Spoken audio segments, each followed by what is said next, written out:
today, cause I did it my way. Nothing y'all can say in this life or the next one.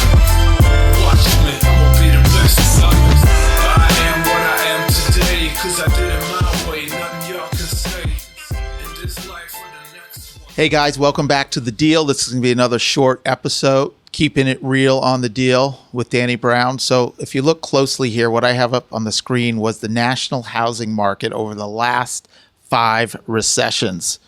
The big red drop was the Great Recession 2008 when all hell broke loose, and it went down 20% nationally, the housing market. That was also on the west side, the average was about 20% dip. Now there's other places in the country that went down 50, 80, 90%. But LA, west side, high end, good locations, it was 20. If you look at the last 4 before that, 80, 81, 91, and 2001, only one other was in negative. In 91, we were down 1.9% housing. In 2001, our last recession before the Great Recession, we were actually up 6.6. So why am I bringing this up? Well, there's a lot of hype in the media about, oh, there's got to be an adjustment. We have a trade war with China, Trump, blah, blah, blah. All hell's breaking loose, lower the rates, inverted yield curve. Well, back in the Great Recession, 2008, that was the worst housing market we'd seen ever since the Great Depression. The first issue which caused that recession was housing and mortgages. If you go through the list of issues happening now with trade, tariffs, geopolitical events, other economic growth, when you get to real estate and mortgage, it's probably it's about the 8th or 9th on that list.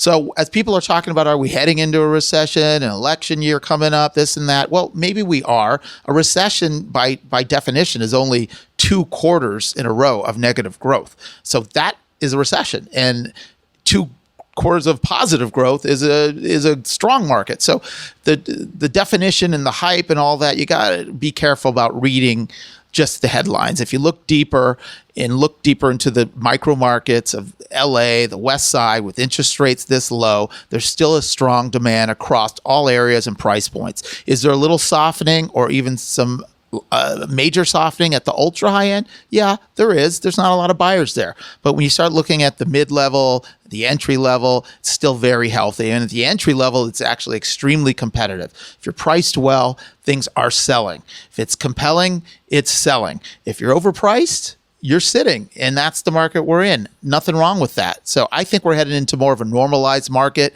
over the next 24 months. I don't think we're going to see anything like the Great Recession.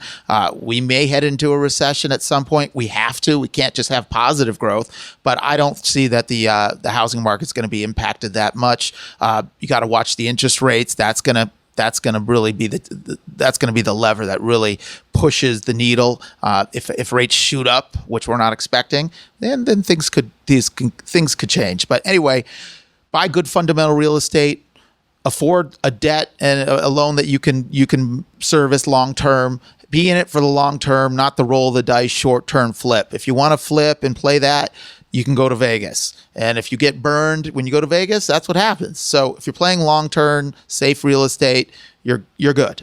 And that's what I always encourage my clients to do. Long-term real estate, get a good loan that you can afford, and just sit tight and wait it out. Talk to you soon. I am what I am today, cause I did it my way.